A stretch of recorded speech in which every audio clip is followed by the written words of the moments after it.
Hello and welcome to the Strong, Healthy, Happy podcast. My name is Debra. I'm your host. Really pleased to be here today for episode 25, where I'm going to talk about how to enjoy meals out, alcohol, and social occasions when you have a weight loss goal and you are dieting. And the purpose of this podcast is to show you that you can enjoy a social life, have a meal out, enjoy a drink. It doesn't have to ruin your diet or the progress that you've made to this point. Now, before I jump into this episode, I was lying in bed this morning. It's a Sunday morning today, and I always record my podcast episodes on a Sunday morning. But for the last couple of weeks, for whatever reason, I haven't been able to stick to that routine.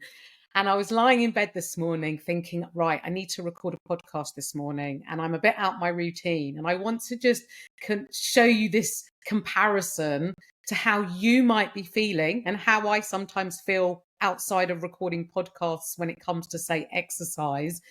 But when you don't do something for a while, or you're a bit out of your routine, like I've been with my podcasts, and you might be, for example, with your exercise or getting out for a walk or preparing that healthy meal, when you don't do something for a while, the thought of doing it seems really overwhelming, to the point where you kind of start convincing yourself that you don't really want to do it or you don't need to do it.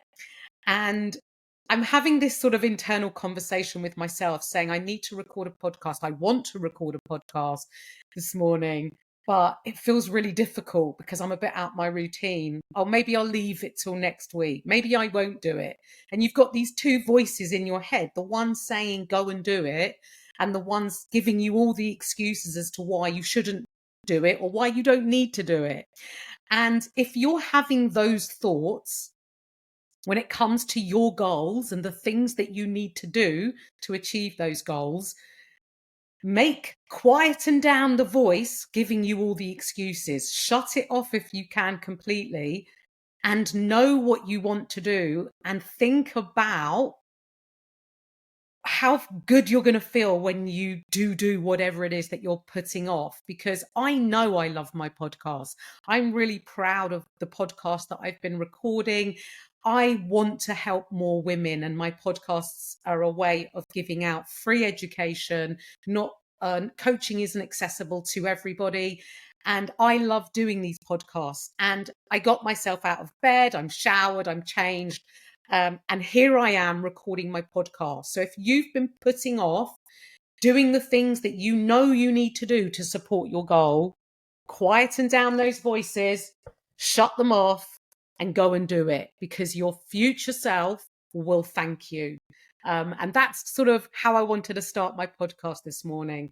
So moving on to the topic of the podcast, how to enjoy meals out, alcohol and social occasions when you have a weight loss and dieting goal. Now, many of my clients, before they started coaching, women I speak to, conversation and chatter amongst my friends, when it comes to social occasions, it's a bit like those two voices in your head, where you know that you're working towards a goal, you know your goal is important to you, but your social occasion feels a little bit overwhelming and perhaps like you don't have control when you're going on this social occasion, no matter what it is. So though that louder voice in your head starts giving you all the reasons why, don't worry about your goal, don't worry about your diet, just go straight in and do whatever it is that you want, because it's going to be too difficult to stick to your diet or to work towards your goal, or at the very minimum, not ruin the progress that you've made. Now, one social occasion isn't going to ruin your progress in the grand scheme of things. But as you know from listening to my podcast, I'm a big believer in about how you feel. And if you don't act in a way that makes you feel good, that's the biggest thing for me as a coach. I want my clients to feel good, and I reassure them in the same way that I'm going to reassure you through this podcast, that you can absolutely enjoy your social occasions and stay true to your values and what's important to you, and stick to your diet, and, you know, continue making progress towards your goals. Because you have a little bit of, you feel like you have a lack of control at your social occasions. And when I say lack of control, I mean things like perhaps you don't know what your friend's cooking for your meal when you go to, for a family, to a meal out at a friend's house. You don't know what she's cooking. You don't know how she's cooked it. You're going for a meal in a restaurant. You don't know the exact ingredients. You don't know the quantities. You don't know these things. But at the end of the day, it's just food prepared by somebody else. You may not have prepared it. You may not know all the ingredients, but there are still lots of things that you can control and that will align with your values and your goals and will make you feel good. We're not striving for perfection. We're not striving for 100% accuracy. We're looking at doing the best we can in the situations that we're in. And that's known as imperfect action. And this is what I encourage my clients to have, is to do the best they can in the situation they're in, to control what they can and not worry about doing things 100%. Because if you focus on doing things 100%, or you focus on, well, I'm a bit all or nothing, because if I don't have 100% control, then I'm not going to have any control. So I may as well just throw the towel in and just go dive into this social occasion. This is going to lead into this all or nothing mentality.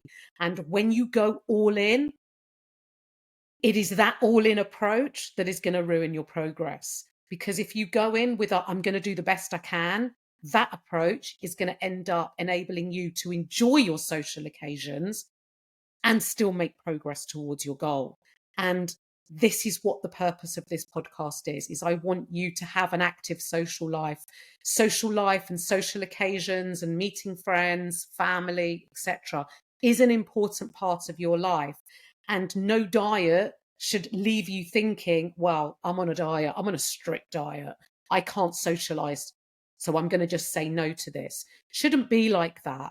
You should be able to learn and plan and have an approach, like I've just talked about, that will enable you to turn up, show up, enjoy yourself, and have a great time. And I'm going to break that down for you in how you can have that approach. Now, the first thing that I would say to my clients, and what I'm going to say to you, is what sort of social occasion, let's say you've got something in the diary, and the first question I would say is, what social occasion is it? What is it? Something really special, like a wedding or something similar, something really special. You're going to this restaurant that you can never get into. You finally, you've got to the top of the list and you've booked a table and it's this magnificent restaurant. It's not run of the mill. That's something special, right? So is it something special, or is it just a regular night out?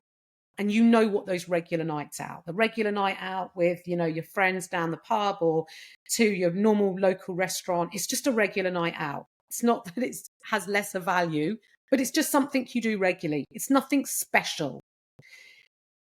The other question I would ask, which kind of combines with what I've just asked, is, do you socialize regularly?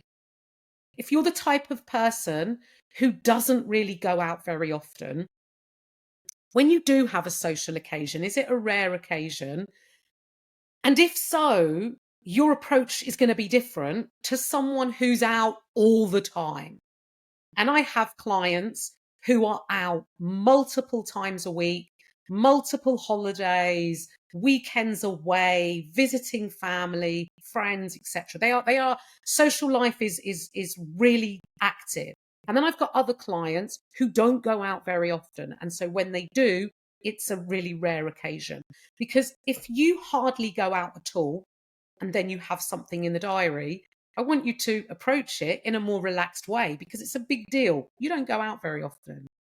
If you're someone who goes out all the time, your approach is going to be slightly different, because you can't have a relaxed approach if you go out all the time. Because if you have a relaxed approach at every social you have, you're going to gain body fat, you're going to gain weight, because you're having a relaxed approach at multiple events. And those social occasions may add up to a good 50% of your week. So we have to find this balance. So that's the first thing I want you to recognize. What type of person are you? How active is your social occasion? And what type of social occasion do you have in your diary? Special or just a regular night out? The next thing I would advise you to have is a plan. Once you've established all of that, have a plan. Now, I'm not saying you need to write every single detail of a plan, but I do advise you to jot down a bit of a plan because it will help you know how you want to approach that social occasion. It will help you identify what type of social occasion, how you want to show up to that social occasion. Have a bit of a plan, and you're going to be able to write that plan as a result of listening to this podcast and hearing all my tips and prompts and questions. These are the things that you want to include in your plan. Now, there are some things that you can be in control of in your plan. And when I coach my clients at their check-in form, one of their questions is, do you have any upcoming social events or meals out? Because then they will share that with me and I can help them pick smarter choices from the menu. So my advice to you listening to this podcast is, if you know where you're going, look at the menu in advance. Because looking at the menu in advance and having a look what there is and picking a few, like say have 2 or 3 options that you know you would be happy with. You don't have to decide on the actual thing that you're going to eat. You may not know that at this point in advance, but checking the menu in advance in a calm and relaxed state will help you pick 3 smarter options that perhaps are in line with your goal.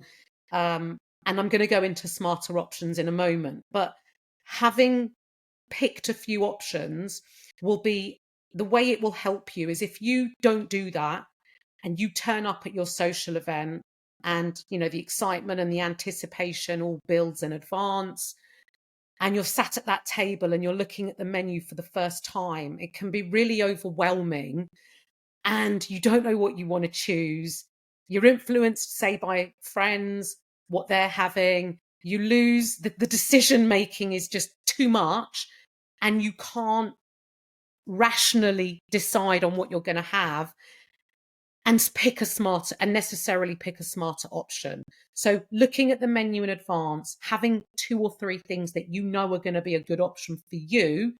When you get there on the night, you just know you're having either of those options. You just have to pick the one that you fancy at that time. So that will really help you to start with, because decision making is exhausting sometimes, and it's that trips us up sometimes. So have a few options, and it will reduce decision fatigue when you get there. The other benefit of looking at a menu in advance is if it's a mainstream restaurant, you're going to have calories on the menu. Now, whether you track calories or not, calories are the currency of the food you're eating. They're the value of the food you're eating. You don't need to be tracking calories to understand what calories are. And you will see some items on the menu that may be way over 1,000 calories, and you may see things on the menu that are a lot lower than that. And if you're looking to lose weight, picking, options that aren't the highest calories is going to be a smarter option. And often when you look at the calories, the foods and the meals that you think may have been lower in calorie can actually be really high calorie. So looking at calories can give you a more understanding and education into understanding about your food choices. Now, I do just want to caveat here, because there's so many nuances with everything that I'm talking about today, and there's no one approach fits all. And when I mentioned about the highest calorie option and maybe not picking a higher calorie option, if you've set up your week really well in terms of managing your calories, managing your food intake, and you've held back a little bit each day so that you can have the higher calorie option when you go out, that's forward planning, and it's something that you can do. But this is when coaching really does come into its own, because this is when you have the guidance and support of a coach. Can you do it without a coach? Yeah, with planning and understanding. So hopefully you're going to gain that. But remember, there's a lot of nuances with what I'm saying in this podcast, depending on you as an individual, where you are, what your goals are, etc. But going back to the menu, it makes sense if your goal is fat loss, generally speaking, to pick smarter options. I always encourage my clients to pick what I call single ingredient foods. Single ingredient foods is things like, steak, chicken breast. I try to encourage my clients to avoid things that come in sauces, creamy sauces. Creamy sauces usually tend to be very high calorie. And also, you don't know what is in there. And if you are tracking, going out for a meal that's a single ingredient meal is a lot easier to track because you can find something like for like from from a large chain restaurant, and it's something that you can track. If you're not tracking, it doesn't matter. You don't need to track. I have lots of clients that don't track and enjoy meals out, but still sticking to single ingredient foods enables you to have a better understanding about the food that you're eating. And I want to give you an example, just going back to like checking the menu and understanding food values. I want to tell you about it was a while ago. I went out for a meal with friends. It was a while ago, and I was in a dieting phase at that time. And so we went to a pub. It's one of the chains. I looked online, I looked at the menu, and I decided, I looked at a few options, followed the advice I've just given you. And when I got there on the night, I decided I wanted a burger. And, burgers, again, is single ingredient foods. It's the bun, it's the burger. I asked for sauce on the side and I swapped out my chips for extra salad. And my friends who were there with me, now, I don't talk about my job when I'm in a social situation.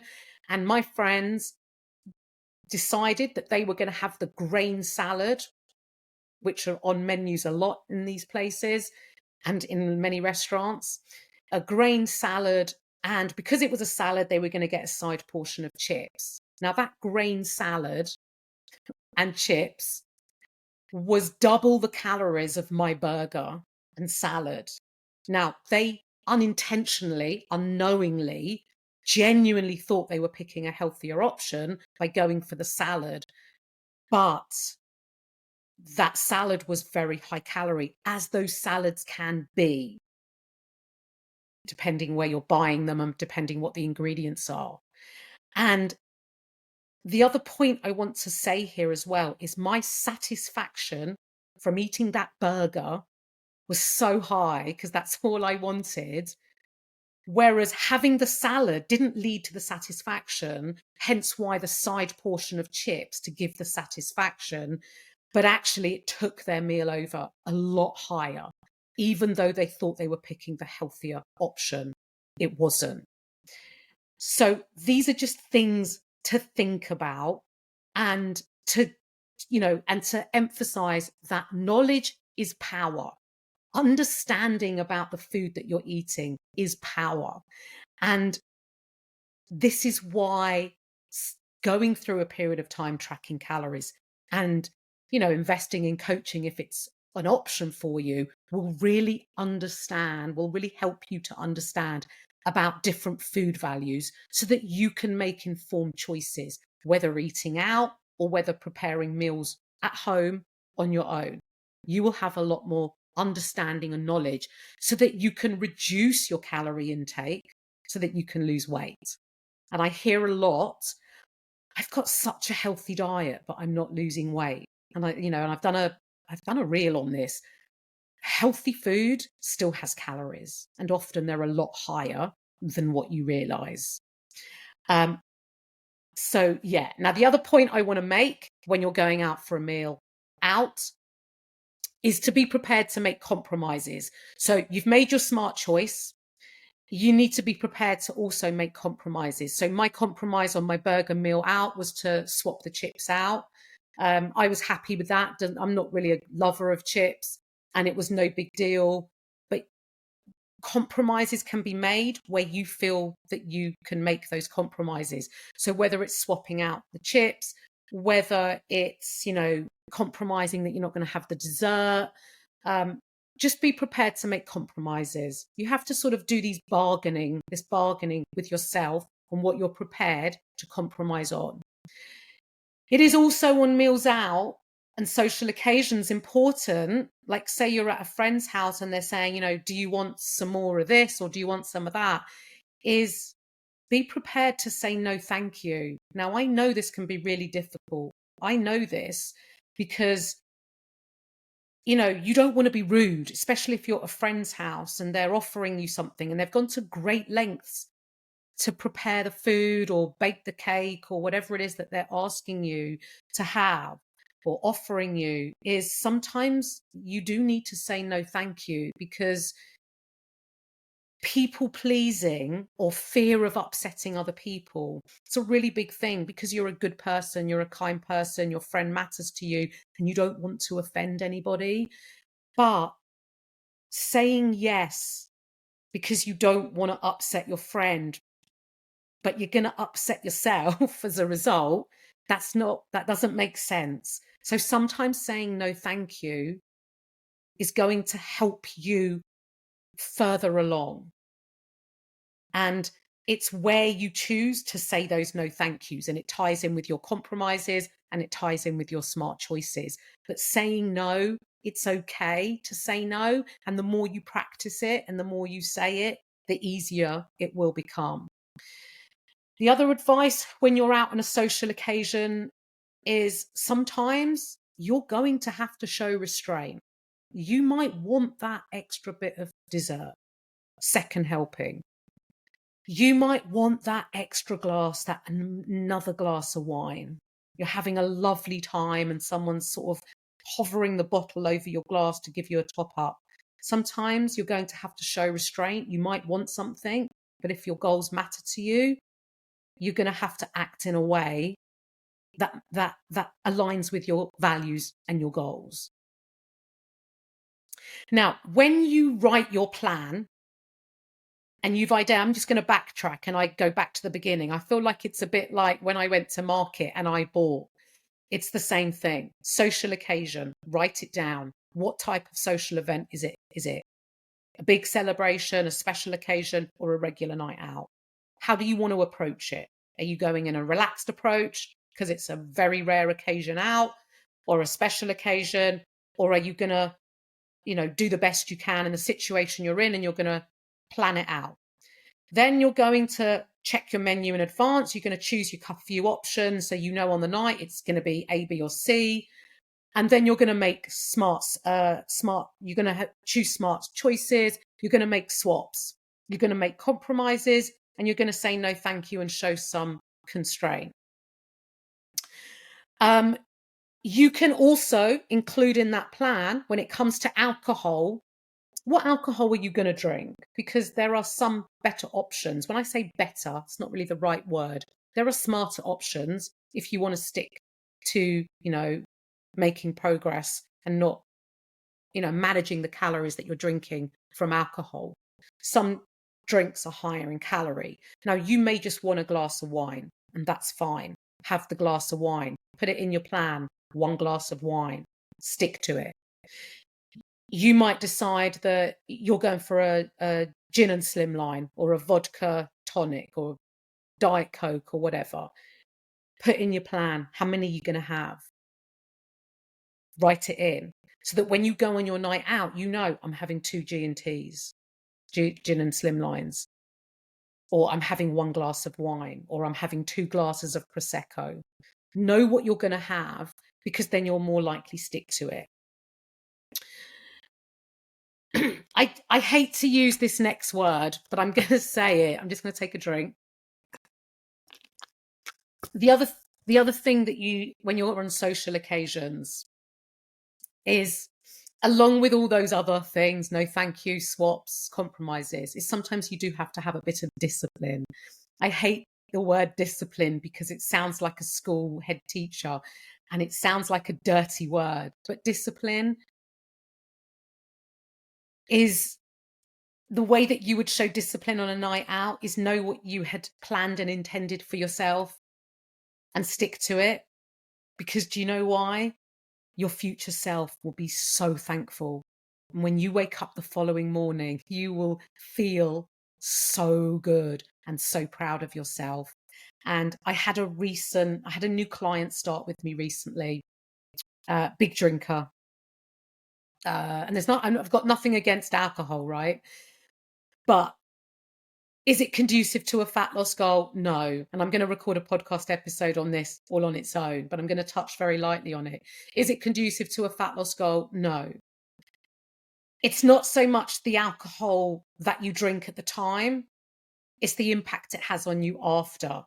Feeling shit the next day, eating shit, lying on a sofa because you've got low energy, you've had poor sleep, you don't want to move, you don't want to walk, you don't want to exercise, your food choices are rubbish, and it spirals.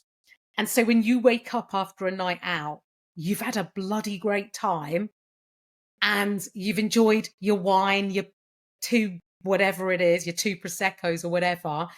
You made your smart choices at your meal. It didn't detract from your enjoyment of the evening. And you wake up that next day and you think, wow, I feel incredible. Right then, I'm going out for a walk now, or I'm off to the gym, or whatever it is that you're going to do.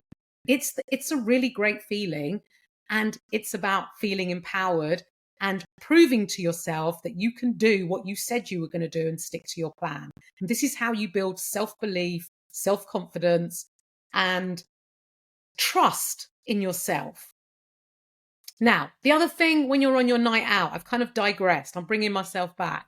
The other thing on your night out, and again, I have recorded a podcast on this, so I would recommend you scroll back through my podcast episodes. I did one called What is Picking Your Indulgences? And when you're on a meal out, another way to show compromise is to pick your indulgences. Now, picking your indulgences, there are things that we always like, that we like. I'm not negotiating on this. I'm having a dessert. I'm having the dessert. I'm not compromising, and that's fine. But you have to pick your indulgences. If you want the dessert, what are you gonna compromise with? Does that mean you're not going to have the starter? Does it mean you're not going to have does it mean you're not going to have the bread that they bring onto the table before a meal? Does it mean that you're going to leave your potatoes maybe and just have extra veg? Like, what is your indulgence? What really matters to you? What aren't you prepared to smart swap, compromise, blah, de blah? What's your indulgence? Have a high standard. It's got to be something really great and enjoy it, but make those compromises. You have to pick your indulgences because there might be 3 things that you can think of straight away. That you can't have them all, but you can have them all, but you have to be prepared of the consequence of having them all. But pick your indulgence. What is the thing that you really want? And then the other advice I'm going to say is, say you're like, I'm having the sticky toffee pudding. That's my, don't even talk to me, Deborah. That's what I'm having. That's my indulgence. If you put the spoon and you put some in your mouth and you're like, oh, it's not as good as I thought it might be. Let me just have another spoonful. I'm going to try again. And you put another spoonful in and you're like, oh, it's a bit dry. Leave it. Don't just eat it because you ordered it. Don't just eat it because it's on your plate. Allow yourself to leave food on your plate. If whatever doesn't give you pleasure, don't force it in. When the pleasure is not there, or it's disappointing, or you're not enjoying the food, don't eat it for the sake of it. Yes, you've paid for it if you're in a restaurant. Get over it. You don't need to just eat it because you paid for it, or you eat it because you don't want to upset whoever cooked it, because you don't eat it. If it's disappointing, it's not what you had hoped, it doesn't taste that good, leave it. This kind of ties in to eating to 80% full. What does this mean? This is a really top tip that you can apply anywhere. It can be eating on your own. It can be a meal at home. It can be a meal at your mum's house. It can be a meal at a family occasion. It can be a meal out. It can be a wedding. It can be anything. It doesn't matter what meal. It can be a snack. It can be anything. Eating to 80% full.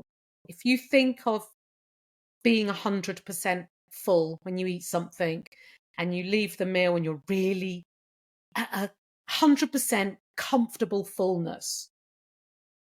And then you have, say, Christmas Day, where you eat, pretend, not saying you do necessarily, but generally, generalization, you eat more at Christmas or a meal like that. You're like at bursting. You've got to unbutton your jeans, you're bursting. That's overfull.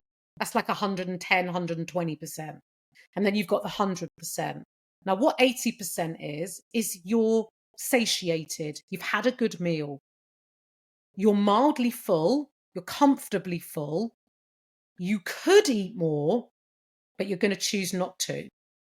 And this is you eating to 80% full. And this means that you're leaving like a little bit of deficit in your meal. And this is you eating to support your goal of weight loss. Because eating to 100% is like a equal. You want to just hold back a bit, so you're eating a little bit less than what you really want. This is a really easy thing for you to do. No one need know. Now, if that means that you reach your 80% full before you get to the end of a meal, what do? You give yourself permission to leave food, to leave the food on your plate. And I know for some of us that is really difficult. We've been brought up, don't waste food. There's starving children in the world. And we've been taught to finish everything on our plate. But you're an adult now. You've got a goal and it matters to you. And you can leave food on your plate. You are not a bin. You do not need to throw it inside you for fear of leaving it on your plate or offending others. You can leave food on your plate. So give yourself permission to. And eating to 80% full is a really, really big tip I can give you.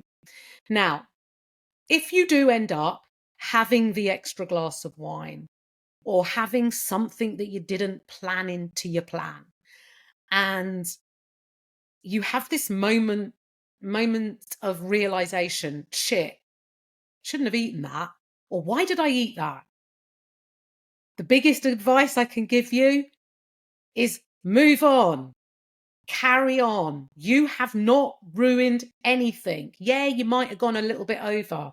It's fine. But if you take the approach of, I've had whatever it was, that wasn't in my plan, or I didn't want to eat that, but I have. Oh, well, I may as well just carry on.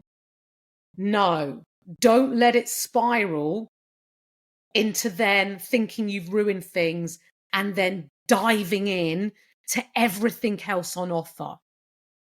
Because then you really will have ruined things. It's not the one extra glass of wine. It's not the few extra chips you ate. It's not whatever it is. It's your reaction to that happening. And I want you to take a breath and instead of reacting, respond.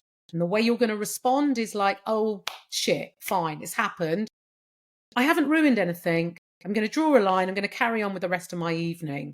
But if you perceive you've ruined things and then go into a fuck it mentality and hit that button and dive into anything you can get your hands onto, that's what's going to ruin your progress. So don't let that happen.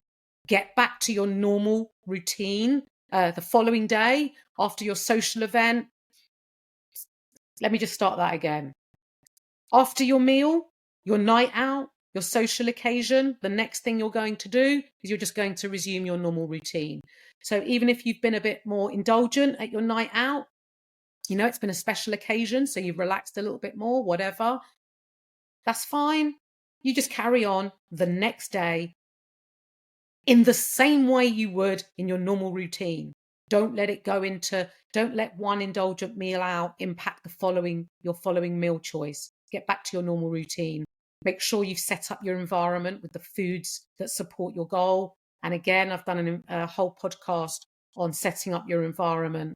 And it comes under my 3-part mini series, How to Eat More and Lose Weight. Setting up your environment's a really big key thing. So if after a night out, you wake up in the morning, you're a little bit hungry, because you should still be having breakfast anyway after a night out, and you've got nothing in, it's not going to help you make those smarter choices or get back to your normal routine. So make sure you've got the shopping the day before at the very least. So you wake up and you open your fridge or your cupboard and you've got an abundance of all those choices that you would normally have.